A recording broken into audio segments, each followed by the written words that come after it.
This valve has to open 25 times per second at 3,000 RPM during the 4-stroke cycle. 1001, bam, it just opened 25 times. It better open right, or it's gonna look something like this here. This one's bent, the valve's all burnt up on the bottom, not a good thing. Welcome to this AMSOIL Tech Tip. How do we make it right? Well, it's all about the valve spring, my friends, right here. This valve spring actually is gonna cause that valve to close and open and have tension on it. What's a valve spring? Well, there it is right there. You can see it, the retainer, the valve spring's in the middle, the valve sticking up in red there. And then later we'll talk about that stem seal, very important part of the puzzle. What can you do with the valves? Well, you can do a couple measurements. The first one over there is installed height. What you can do is install the valve, take a vernier caliper or micrometer and measure that. It has to be right or that valve's not gonna operate. This other one over here, take a straight edge, make sure it's not warped.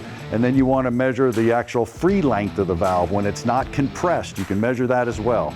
Actually, let me show it to you. There's a lot of things you can do with the cylinder head to make sure it's right. And the first thing you're going to have to do is remove that valve. So you're going to have to get a spring compressor, a magnet. You want to take that valve and that spring off so we can make all the measurements that we're going to make.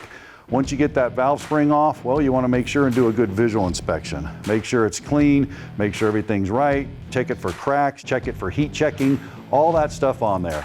Well, there we are right there, spinning it around. Just checking, making sure the height's right, that they're all even and equal. And then what you want to do is use a pressure gauge. I'm going to come down to that installed height and then read the pressure and then do the free length. That spring has to open and close that valve correctly or you're going to have problems.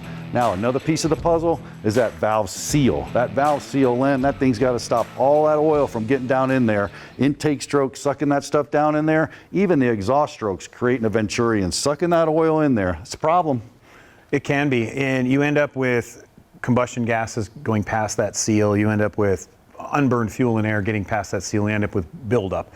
So what you want to try and do is avoid it from happening, but we also have products that can help with it if it does happen. Now, if it does happen, your valve winds up looking like that. Man, that's a ton of buildup. How can we prevent that in the first place?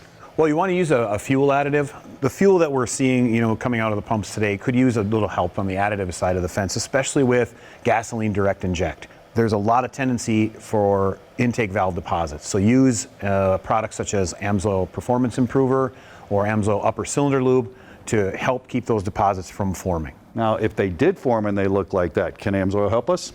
It can. In an extreme situation, we've got an aerosol called AMSOIL Power Foam that is some nasty stuff. You can get that down the intake track, let it sit on that carbon buildup, and it'll actually remove it quite nicely. Man, that's awesome.